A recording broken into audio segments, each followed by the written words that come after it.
अस्सलाम वालेकुम नाज़रीन, आप देख रहे हैं प्रोग्राम हॉटलाइन। मैं हूं फैसल रहमान, इस्लामाबाद स्टूडियो से। नाज़रीन, आज के प्रोग्राम में एक बहुत इंपॉर्टेंट मौजू है जिस पे हम बात करेंगे। हम बचपन से जब भी पाकिस्तान स्टडीज या जिसको मुताला पाकिस्तान कहा जाता है उसको पढ़ते थे तो पाक भारत ताल्लुकात की बात होती थी। पाक भारत ताल्लुकात में सबसे पहले जो इशू आता था वो आता था कश्मीर इशू। भारत वाले कहते हैं जनाब ये उनका अटूट अंग है, हम कहते हैं हमारी शहरग है। और इसी इशू की वजह से पाकिस्तान और भारत के दरमियान 3 जंगें हो चुकी हैं। बेशुमार फौजियों का इधर भी अभी भी आप देखें सियाचिन में जो हमारे फौजी जवान और अफसरान और सिविलियंस उस बर्फानी तोदे तले दबे हैं, उसकी वजह क्या है? उसकी वजह यही है कि डिस्प्यूट है दोनों ममालिक में और हाईएस्ट बैटलफील्ड पे आज भी फौजें बैठी हुई हैं, जो कि कोई आसान बात नहीं है। उस टेम्परेचर के ऊपर सर्वाइव करना भी, तो वहां पर ये आपने सामने नजरें डाले, एक दूसरे के सामने बैठे। कहने का मकसद यह है कि दो गरीब ममालिक थर्ड वर्ल्ड कंट्री के, लेकिन एक दोनों के दोनों न्यूक्लियर पावर और एक इशू के ऊपर जिसको कहा जाता है कि जी Kashmir is the nuclear flash point. एक ऐसा इलाका जिसको हम क्लेम करते हैं कि हमारा है, यूनाइटेड नेशंस की रेजोल्यूशंस में इंडिया गया और खुद ये सारे सिलसिले, लेकिन आज तक इसका फैसला हो नहीं सका।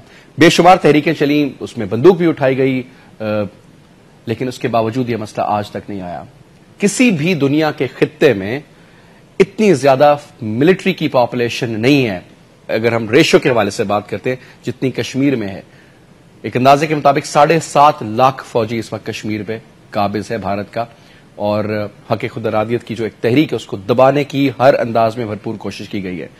बेशुमार औरतें बेवा हो गई, बच्चे यतीम हो गए, बूढ़ों बुजुर्गों खवातीन बच्चों को मार दिया गया, औरतों की बेहरुमती की गई। क्या कुछ नहीं हुआ? एक मिसाल आप है, ये वो इलाका, इसको मकबूजा कश्मीर कहा जाता है। ये मुसलमानों की अक्सरियत थी जिसको पाकिस्तान के साथ शामिल होना था, लेकिन आज भी ये मसला जूं का तूं है। इंटरनेशनल फोर्सेस अब कहती हैं कि जनाब ये गालिबन मसला पाकिस्तान और भारत का इंटरनल है, इंटरनेशनल इशू तो है नहीं। क्या वजह हुई कि पिछले 64 सालों में ये इशू जिस तरीके से इग्नाइट हुआ, स्टार्ट हुआ, जिस तरीके से तरीके चली, लेकिन अपने पाए तकमील तक नहीं पहुंचा?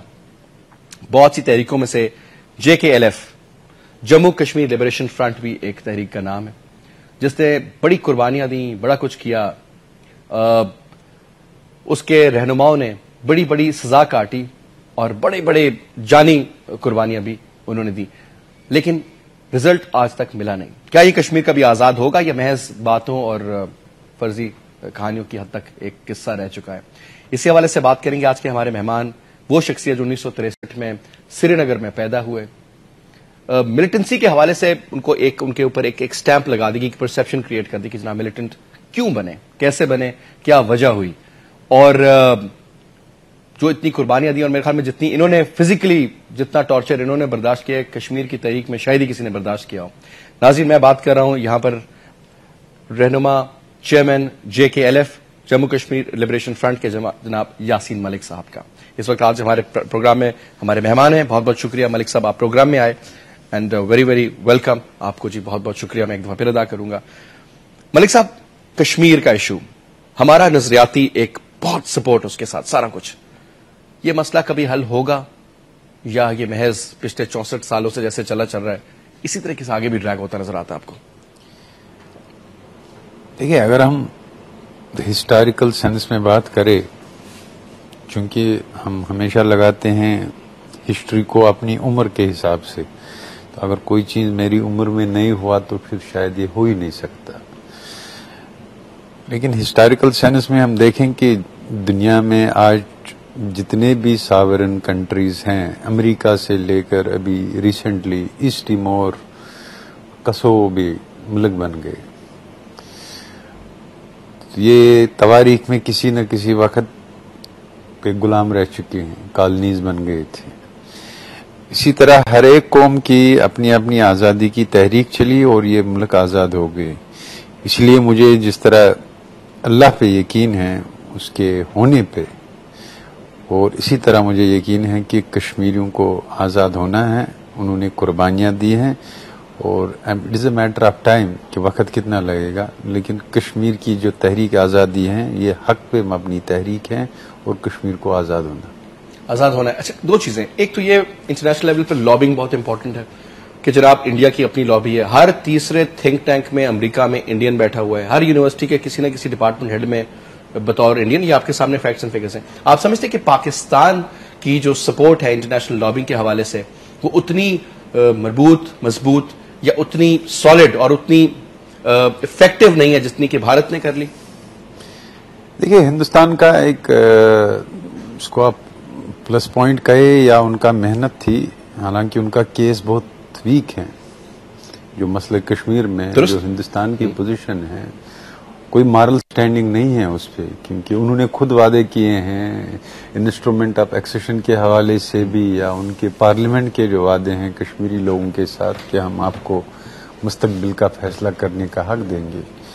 लेकिन उसके बाद जो हिंदुस्तान ने जो आपने बात की, मैंने भी जब मैं अमेरिका में था कि हर थिंक टैंक सेंटर में, यूनिवर्सिटी में जिस तरीके से हिंदुस्तान ने काम किया है, तो मुझे लगता है हमें इसे सीखना चाहिए कि हमारे पास एक अच्छा केस जिसमें मॉरल स्ट्रेंथ है और लोग हमारे 1 लाख लोग हमारे शहीद हो चुके हैं, तो ज्यादतियां हम पर, जुल्म हम पर, तो हम इस केस को क्यों नहीं इस तरीके से पेश कर रहे हैं जिस तरीके से हमें दुनिया की सपोर्ट हासिल हो सके। इसलिए इस पे थोड़ा बहुत इंट्रोस्पेक्शन करने की जरूरत है। बाकी मुझे ये पूरा यकीन है कि जो हमारा केस है, जिस तरीके से कोशिश की गई कि इस केस को बनाने की कि it is a sponsored terrorism Pakistani, तो हमारी कोशिश रही कि it is a indigenous movement, जो हमने कोशिशें भी की थ्रू सिग्नेचर कैंपेन सफर आज़ादी से, जो लोग सड़कों पे निकले जलसो जुलूस में, कि ये लोगों की तहरीकें, ये किसी मुल्क ने स्पॉन्सर नहीं की है। इसलिए जितना हम इसको इंडिजीनियस मूवमेंट के तौर पर दुनिया के सामने पेश करेंगे, जितना हम इसको जो अब ये पुरअमन इनकलाब आया है कश्मीर में, जिस तरीके से उन्होंने ही तो अरब ममालिक में जो आपने लोग सड़कों पे देखे, तो उन्होंने कश्मीरियों से सीखा है। और जिस तरीके से इस पुरअमन इनकलाब पे जुल्म हुआ, फौजी ताकत इस्तेमाल हुई, शहीद कर दिए गए लोग, अगर हम मेरे ख्याल से इस चीज को एक इंसानी तौर पर पेश करेंगे, हम सिर्फ बाहर, न सिर्फ बाहर की दुनिया में, आपने देखा होगा हमने हिंदुस्तान में लॉबिंग की, हम मुख्तलिफ शहरों में गए।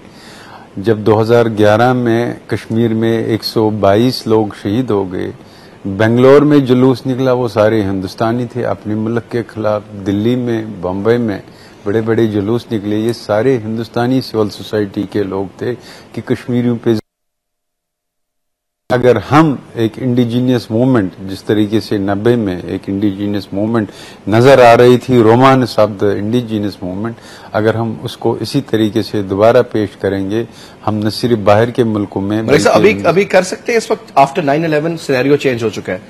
पाकिस्तान अगर आपको हम मॉरल सपोर्ट करते हैं, लेकिन अगर हम आपको टेंजिबल सपोर्ट करते हैं, जिस तरीके से नेटो करती है, तो टेंजिबल सपोर्ट वहां पे तो उनको वो हलाल करार दी जाती है।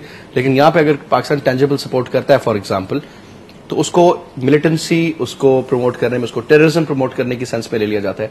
डू यू थिंक कि 9/11 के बाद जो एक पाकिस्तान का स्टांस था वो ना चाहते हुए वीक हो गया? देखिए, 9/11 में निकल के आई वो ये था कि भाई तमाम जो दुनिया के आउटस्टैंडिंग डिस्प्यूट्स हैं उनको आप पुरअमन तरीकों से और बातचीत से इनको हल किया जाए, वायलेंस से नहीं।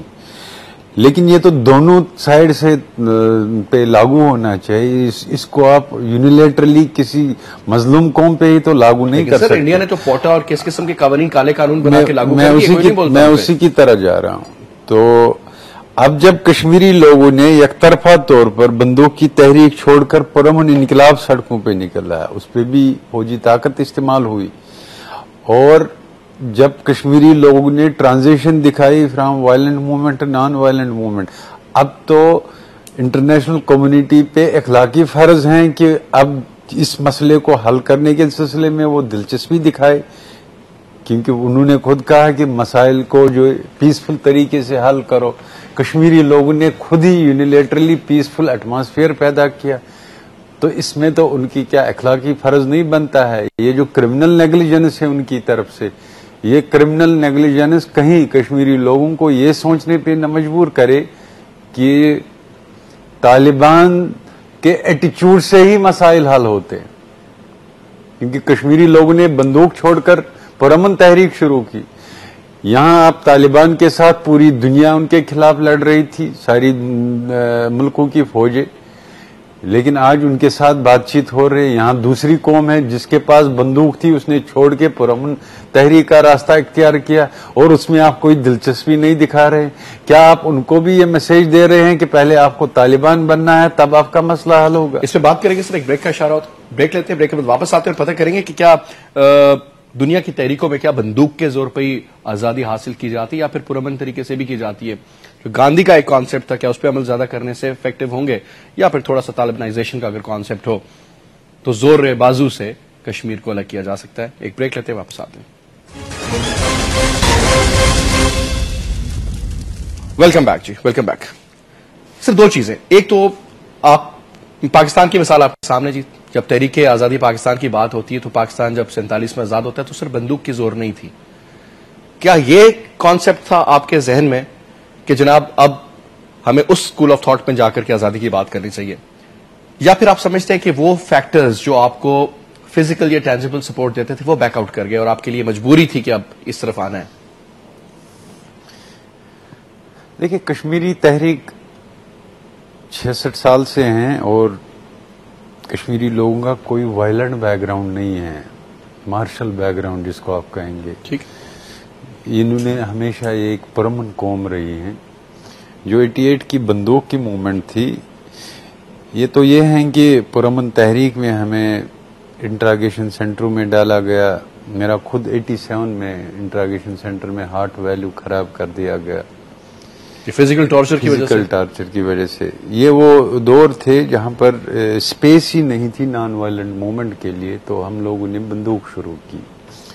फिर जो दोबारा हमने 94 से दोबारा पुरअमन तहरीक शुरू की, तो हमारा अभी भी मेरा ये है, क्योंकि हमारे हालांकि पुरअमन तहरीक शुरू करने के बाद मेरे 600 साथियों को कत्ल किया गया, मैं 200 बार मुझे जेल में डाल दिया गया, मेरे ऊपर 6 लाइफ अटेम्प्ट्स भी हुए। ठीक, तो ये इंडियन एजेंसीज ने कराया आपके ऊपर? जी, लेकिन इन सब के बावजूद हमने सब्र का मुजाहरा किया और इस पुरअमन तहरीक में डट के रहे। लेकिन मामला यह है कि आज जब कश्मीरी कौम इज्तिमाई तौर पर इस पुरअमन तहरीक में है, वो लड़का जो लड़का कभी बंदूक लेकर हिंदुस्तान के फौजी कैंप पे हमला करता था और उनके फौजियों को मारता था, आज वो लड़का पुरअमन तौर पर सड़कों पे है, पुरअमन तौर पर बिल्कुल। लेकिन वो फौजी तो उसको आज भी मार रहा है ना? आज फौजी उसको मार रहा। मैं उसी की तरह जा रहा हूं कि आज ये लड़का पुरअमन तौर पर पुरअमन मुजाहरे में है, लेकिन आज इसको मारा जा रहा है पुरअमन मुजाहरे में। तो ये जो पुरअमन तहरीक में अगर इसको कदर की निगाहों से नहीं देखा जाएगा, इसको स्पेस प्रोवाइड नहीं की जाएगी ताकि ये सस्टेन कर सके, और इंटरनेशनल कम्युनिटी इसमें जेन्युइन कंसर्न्स नहीं दिखाएगी टू रिजॉल्व दिस इशू, कहीं आप इस जो ये नई नस्ल है, कहीं आप इसको एहसास शिकस्त का तस्वुर न दे और वो एहसास शिकस्त का तस्वुर उसको दोबारा किसी वायलेंट मूवमेंट की तरह ले जाए। इसलिए जरूरत इस बात की है कि जो हिंदुस्तान और पाकिस्तान भी इस वक्त बातचीत के माहौल में हैं, मूड में हैं, उनको भी कश्मीरी लोगों को नजरअंदाज नहीं कर लेना चाहिए। चलिए जी, फिलहाल इस मसले को फ्रीज करके हम बाकी मामला तय कर लेंगे। ये मसला प्रायोरिटी बेस्ड मसला है क्योंकि वहां लोग मर रहे हैं। वक्त ज़ाया किए बगैर हिंदुस्तान और पाकिस्तान कश्मीरी लोगों को शामिल करके इस मसले की तवज्जो दे और इस मसले को हल करने की कोशिश करे ताकि कश्मीर की जो नई नस्ल है इनको ये एहसास न हो, एहसास शिकस्त कर। आपकी एज ऑलमोस्ट अभी अराउंड 45 साल। आपसे जो पिछली जनरेशन, लेट्स से जो अभी मिड 20s में है, आप लोगों ने मारें खाई, जेलें भुगती, आपने खुद बताया 200 बार जेल गए, और आपकी मिसाल, मतलब आप कहते हैं ना जी वील सेट एन एग्जाम्पल, तो आपको एज एन एग्जाम्पल सेट किया गया टॉर्चर कर करके। हमने आपको बेशुमार देखा सिलसिलों में। आज की जो नई नस्ल है, आप समझते हैं उसका भी स्टेक उतना ही हाई आजादी के हवाले से जितना कि आपका था, या फिर कश्मीर में आज की नई मुसलमान नस्ल का जो स्टेक है वो डाइल्यूट हो चुका है? वो मुझसे ज्यादा है, क्योंकि they are all conflict born childrens. वो जब पैदा हुए उन्होंने क्रैकडाउन्स देखे हैं। ठीक, कश्मीर में जो 1 लाख लोग शहीद हुए हैं, वहां की टोटल पॉपुलेशन जो है वो 40-50 लाख के दर में। इसका मतलब है ना, हर एक का रिश्तेदार इस मूवमेंट में शहीद हुआ है। जो आज की जनरेशन है, नई नस्ल, ये खुद, ये मेरी नहीं है, या अगर आप हिंदुस्तानी होम मिनिस्ट्री की रिपोर्ट देखें, उन्होंने वहां सर्वे करवाया था रिसेंटली, ये हिंदुस्तान की होम मिनिस्ट्री का सर्वे है, कि जो आज की जनरेशन है उसमें बहुत ज्यादा गुस्सा है, उसमें न सिर्फ एंगर है बल्कि लड़ने की कैपेसिटी ज्यादा है। आज आप छोटे छोटे बच्चे देख रहे हैं कि पुरअमन तहरीक में वो किस तरीके से खुद को पेश कर रहे हैं गोलियां खाने के लिए। जो शख्स खुद को गोली खाने के लिए पेश कर रहे हैं, तो आप कोशिश कर लीजिए कि उसके लेवल ऑफ रोमांटिसिज्म क्या है। इसलिए जरूरत इस बात की है कि इस मसले को पे कोशिश हो कि ये पुरअमन तौर पर हल हो। जो कश्मीरी ने सेट एग्जाम्पल की, जिसमें हमने बहुत मारे खाई इस ट्रांजिशन के लिए कि पुरअमन तहरीक, वायलेंट मूवमेंट से ये पुरअमन तहरीक में दोबारा तब्दील हो गई। कोशिश ये हो, मैं समझता हूं कि सबसे ज्यादा कोशिश तो हिंदुस्तान की तरफ से होनी चाहिए, क्योंकि उनके ज्यादा हाई स्टेक्स हैं। आज हिंदुस्तान एक बहुत बड़ा इकोनॉमिक पावर बनता जा रहा है। आज हिंदुस्तान को सबसे ज्यादा पीस की जरूरत है, क्योंकि अगर हिंदुस्तान में पीस नहीं रहेगा, हिंदुस्तान इतना बड़ा ग्लोबल इकोनॉमिक पावर सर्वाइव नहीं कर सकता है। इसलिए उनको भी, ये जो कश्मीरी लोगों ने बंदूक छोड़कर पुरअमन तहरीक शुरू की, उनको भी इसको रियलाइज करके इस मसले की अर्जेंसी को समझ लेना चाहे और वक्त जाया किए बगैर इस मसले को हल करने के सिलसिले में ऐसे इकदाम करने चाहिए ताकि कश्मीरी लोगों को लगे कि यह इसको हल करने की कोशिश हो रही है, न कि ये कि इसको फ्रीजर में डाला जा रहा है। मलिक साहब, ये एक विजुअल थिंकिंग है, ऐसा होना चाहिए, जरूर होना चाहिए। हम सब आपको इसको मॉरली सपोर्ट करते हैं इस चीज के ऊपर। ऐसा होगा नहीं होगा वो एक अलग चैप्टर है, लेकिन क्या अब एक स्कूल ऑफ थॉट ये है कि भारत चाहता है कि उसको सिक्योरिटी काउंसिल की परमानेंट मेंबरशिप सीट मिल जाए, लेकिन वो तब तक कहते हैं जी मुमकिन नहीं है जब तक मसला कश्मीर हल नहीं होता। तो आप समझते हैं कि in order to gain that permanent seat of the Security Council, Kashmir पे इंडिया कॉम्प्रोमाइज करेगा? क्योंकि इंडिया के तो टू टंग कहते हैं वो है, हमारे तो इतने स्टेक्स इंडिया बोलता है, कैसे छोड़ेगा? देखिए, 2-3 चीजें, खाली मैं सिक्योरिटी काउंसिल की सीट की तरह नहीं जाऊंगा। मेरा सबसे ज्यादा है कि जो इस वक्त हिंदुस्तान एक बड़ा इकोनॉमिक पावर के तौर पर उभर रहा, हिंदुस्तान में जब गुर्बत थी तो हिंदुस्तान एफर्ट करता था ये जो मुख्तलिफ जगहों पे क्राइसिस, लेकिन जब आपके पास इकोनॉमिक स्ट्रेंथ है तो आप अनरेस्ट जो है एफर्ट नहीं कर पाएंगे।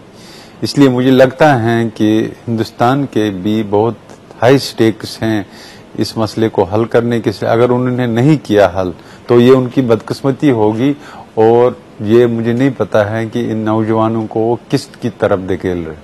पिछले 20 सालों में अगर हम बात करें, अब इस साल 2012, 1992, 88 में आप लोगों की रेजोल्यूशन स्टार्ट होती है जिसमें आपने 6-7 साल बंदूक उठाई, उसमें काफी नुकसान हुआ, सब कुछ हुआ। उसके बाद आपने नॉन वायलेंट मूवमेंट का आगाज कर दिया। जैसे पिछले 20 सालों में अगर पाकिस्तान का मुआवजा भारत से किया जाए इन टर्म्स ऑफ कश्मीर, तो क्या समझते हैं कि पाकिस्तान ने जो सपोर्ट की, मॉरल या अदरवाइज, या इंडिया ने जिस तरीके से उसको बैलेंस आउट किया, किसने अपने स्टेक्स को किस तरीके से अप्रोच किया? Whom would you consider winner here? मैं लूजर और विनर की बात नहीं करूंगा, क्योंकि जो कन्फ्लिक्ट होता है, कन्फ्लिक्ट में हर पार्टी को ब्लीड होना पड़ता है। जिस तरह हम कश्मीरी, हम 1947 से ब्लीड हो रहे हैं। हिंदुस्तान का भी अगर हम देखेंगे तो उनको भी कौन सी इस किस्म की सूरत हाल अच्छी है वहां पर, क्योंकि 66 साल गुजरने के बावजूद कश्मीरी लोगों ने इतना पैसा खर्च करने के बावजूद कश्मीरी लोग उनके साथ नहीं है। वो उनको खुद भी पता है कि सेंटिमेंट पूरा उनके खिलाफ है।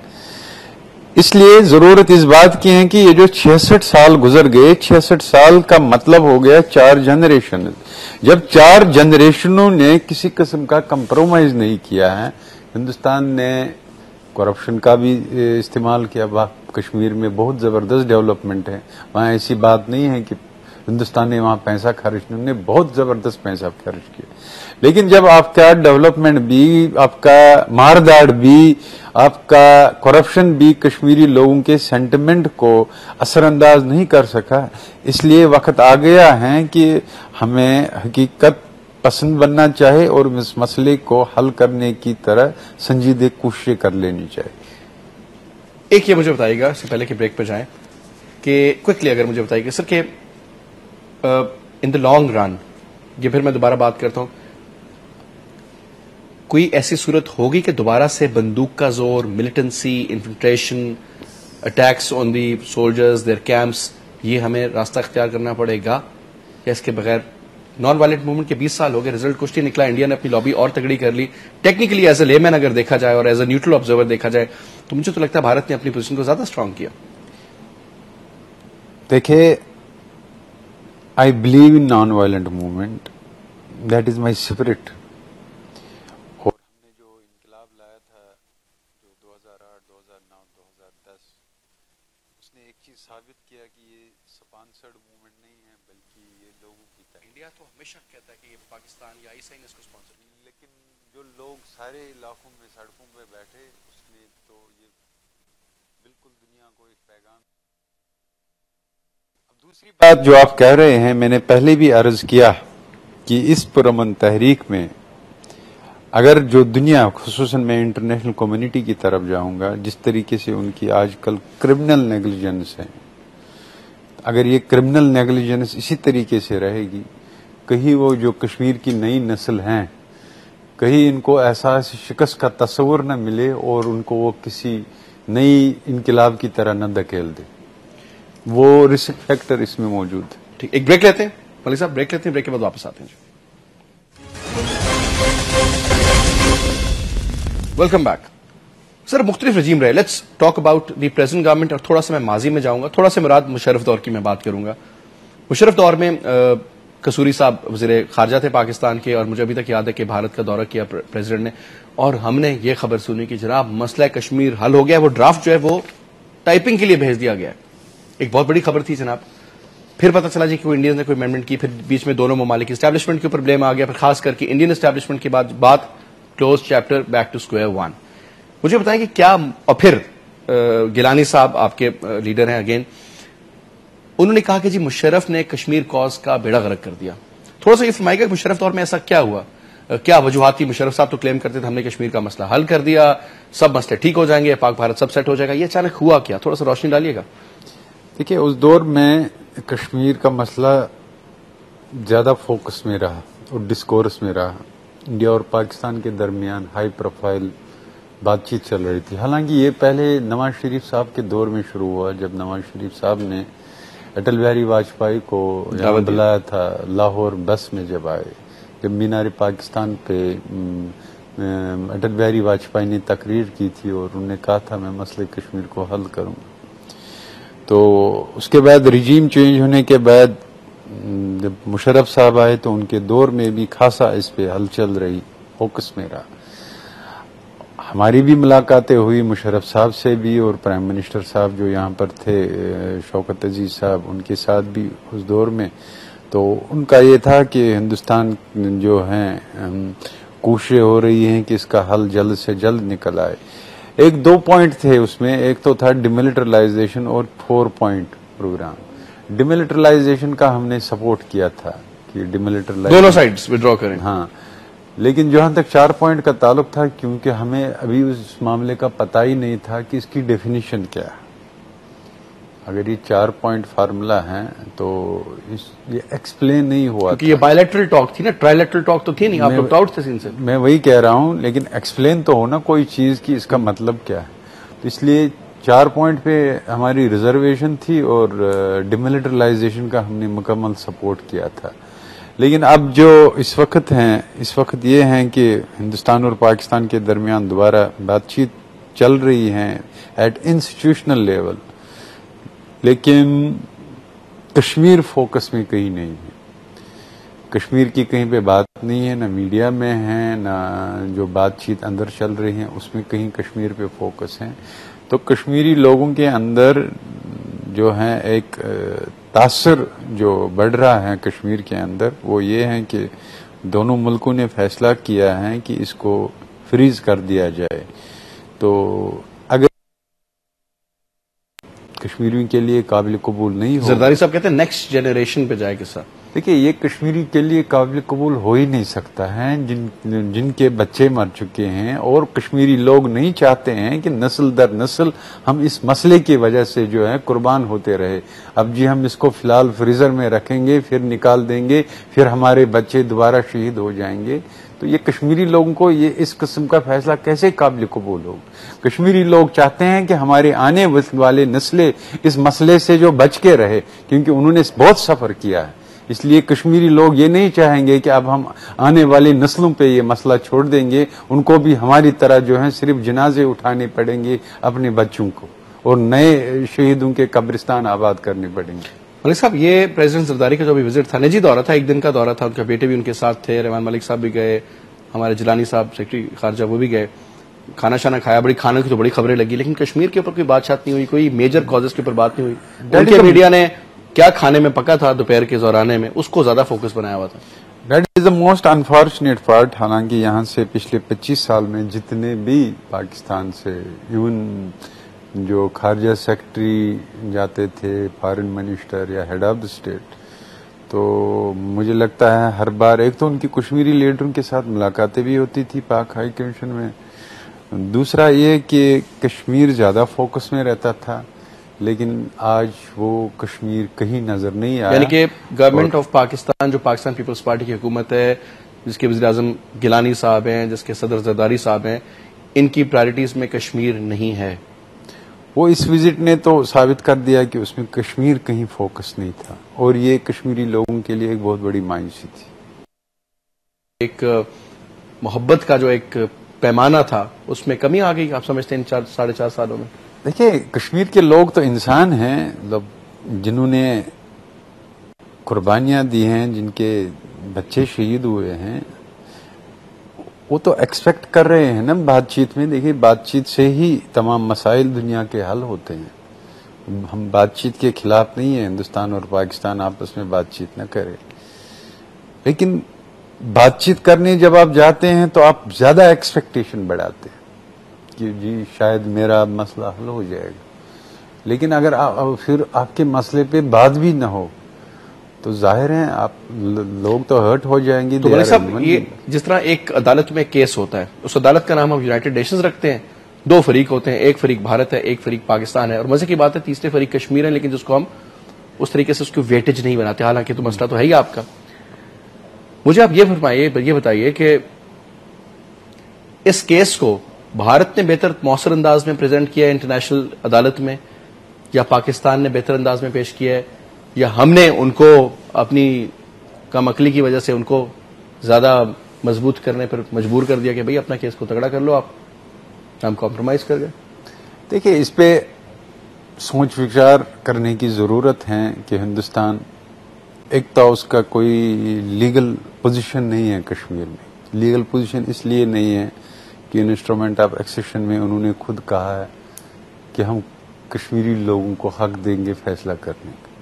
फिर उनकी अपनी पार्लियामेंट, यूनाइटेड नेशन तो बाद की बात है, पहले उनकी अपनी पार्लियामेंट की रेजोल्यूशन भी है इस पे। तो उसके बाद वहां फौजी भेजना, और उसके बाद कश्मीरियों के साथ जुल्म जबर, इतना सब करने के बावजूद जो हिंदुस्तान की जो पॉलिसी रही, तो उसमें तो साफ दिखाई देता है कि उनकी पॉलिसी शायद मौसर रही। इसलिए हमें ये देखना चाहिए कि हमारी पॉलिसियां कहां पर गलत हुई है। क्या हम इस केस को, जो हमारे पास एक बेहतर केस है, मॉरल पोजीशन हमारे पास है, सब कुछ हमारा, जुल्म मेरे ऊपर हो रहा है और हिंदुस्तान कह रहा है कि मेरे ऊपर जुल्म हो रहा है, 1 लाख शहीद मेरे हो गए हैं और वो कहता है मेरे ऊपर जुल्म हो रहा है। ये चीजें देखनी पड़ेगी कि यहाँ पर किस जगह पे जो है इस केस को पेश करने में कहाँ पर गलतियां हुई हैं और उनको दुरुस्त करने की जरूरत है। सर, आप समझते हैं कि पाकिस्तान में ज्यादातर टाइम अगर 50% से ज्यादा देखा जाए तो फौजी हुकूमतें रही हैं, 50% से कम सिविलियन गवर्नमेंट्स रही हैं, डेमोक्रेटिक गवर्नमेंट्स। कश्मीर कॉज को ज्यादा मौसर अंदाज में डिक्टेटर्स ने पेश किया या फिर डेमोक्रेटिक इलेक्टेड जो थे आपके रिप्रेजेंटेटिव्स? देखिए, ये एक ऐसा सवाल है जिसका जवाब आप मुझसे तवक्को न रखिएगा। मेरा ये है कि पाकिस्तान के जो लोग हैं they are in love with Kashmiri people. और मेरी ये होगी कोशिश हमेशा कि जो पाकिस्तान में जितने भी डेमोक्रेटिक इंस्टीट्यूशंस हैं, पॉलिटिकल शेड्स हैं, क्योंकि मैं हमेशा जब भी यहाँ आऊँ हर एक से मिलता हूँ, तो अगर डेमोक्रेटिक जो डिफरेंट पॉलिटिकल शेड्स हैं, अगर वो सब लोग जो इसमें सीरियसली कंसर्न दिखाएंगे तो इंशाल्लाह ये केस बेहतर तरीके से न सिर्फ हल हो सकता है बल्कि कश्मीर के लोगों को भी अपना हक मिल सकता है। चले यहाँ पे एक छोटी सी ब्रेक लेता हूँ, फिर चंद एक सवालात और कंक्लूजन की तरफ चलेंगे। Will just take a short commercial break है जी। ब्रेक के बाद वापस आते हैं, हमारे साथ मौजूद हैं यासीन मलिक साहब, गुफ्तगू जारी रखेंगे। Welcome back sir. दो तीन चीजें और मैं चाहता तो नहीं हूं कि ये सवाल करूं, लेकिन मैं जरूर चाहूंगा कि अगर इस प्लेटफॉर्म से आप ये क्लियर कर सकें। तो ये मेमोगेट स्कैंडल में जो आपका नाम डाल दिया जाता है और ये लिंक किया जाता है कि आपके ताल्लुकात हैं गालिबन रॉ के साथ या इंडियन एजेंसी के साथ, ये कोई सदाकत है या महज आपका नाम खराब करने की कोशिश? देखिए, मैं 84 से इस तहरीक में हूँ। 85 में मैं पहली बार जेल और इंट्रागेशन सेंटर में गुजरा हूँ। हिंदुस्तान के मुख्तलिफ जो एजेंसियां हैं, उनकी सबसे बड़ी है इंटेलिजेंस ब्यूरो। उनके बड़े अफसर, डायरेक्टर, उनकी हमारे साथ जेलों में भी, इंट्रागेशन सेंटरों में भी मुलाकातें हैं, या उनकी स्टेट की हैं सेंटर सीआई के काउंटर इंटेलिजेंस ऑफ कश्मीर, या उनकी हैं CBI. This time check is brought to you by Waves Combo. Beautify my life. A bright freezer and fridge together.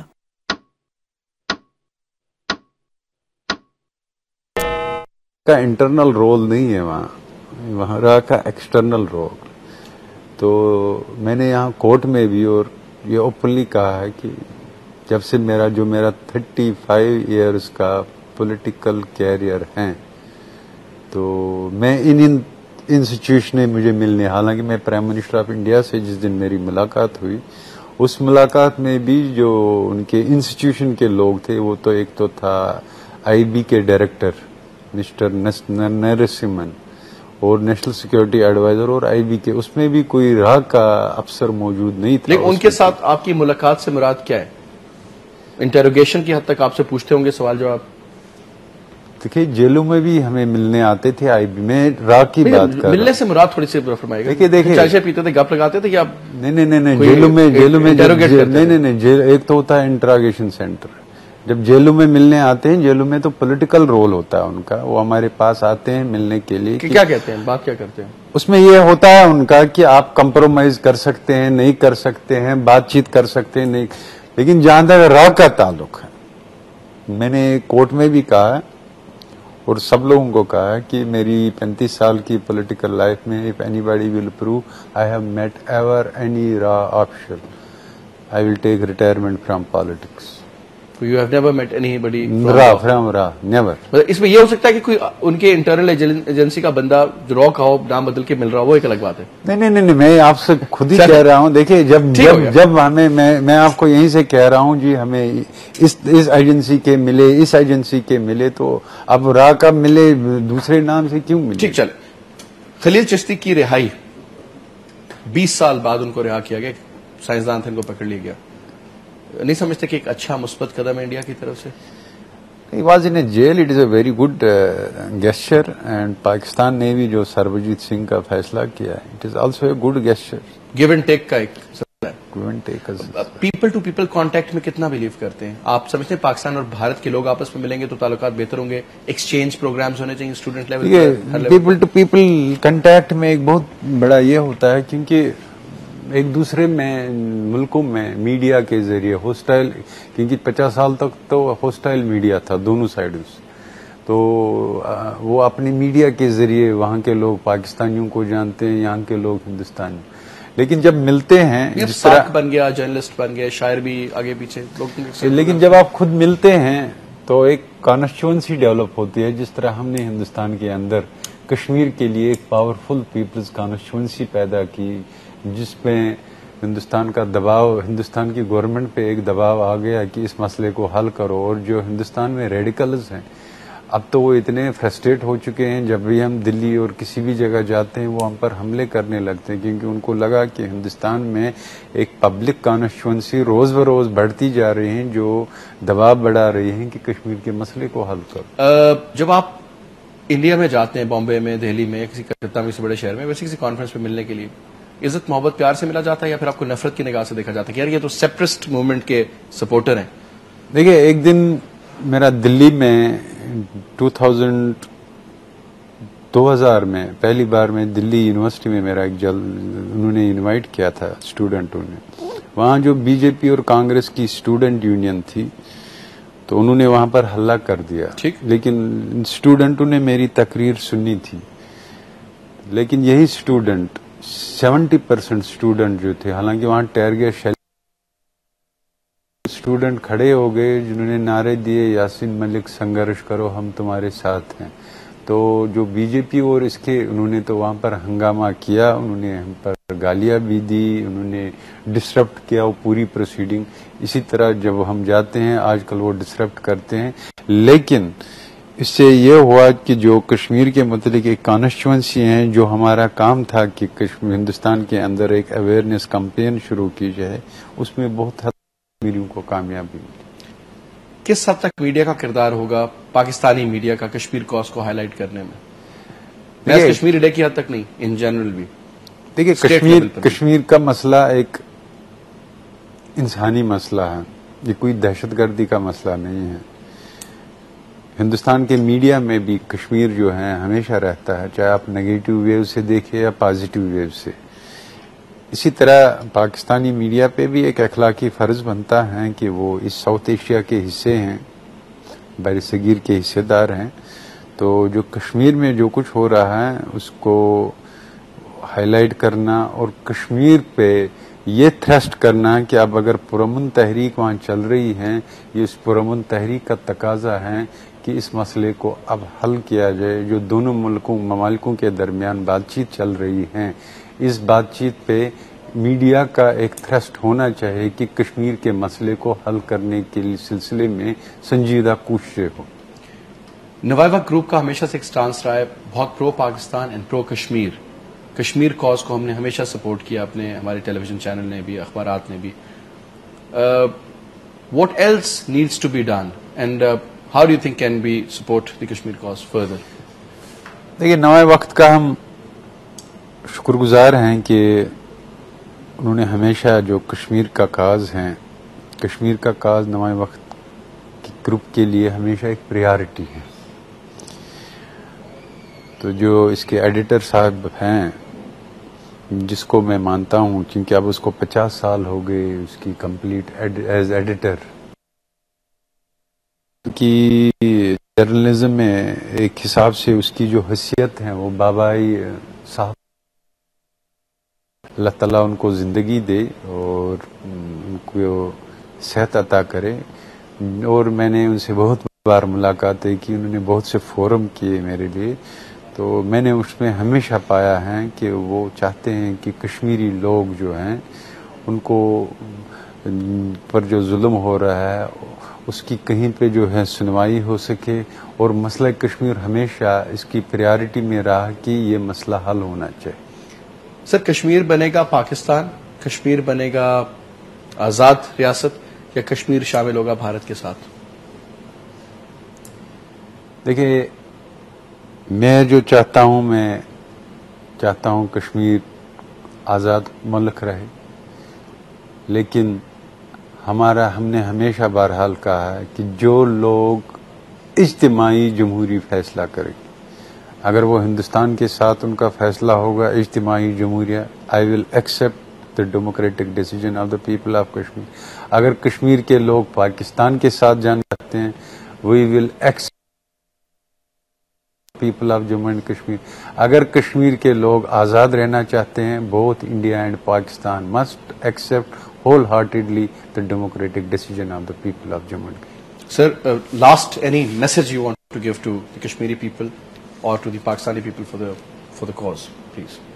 I have no message for anybody.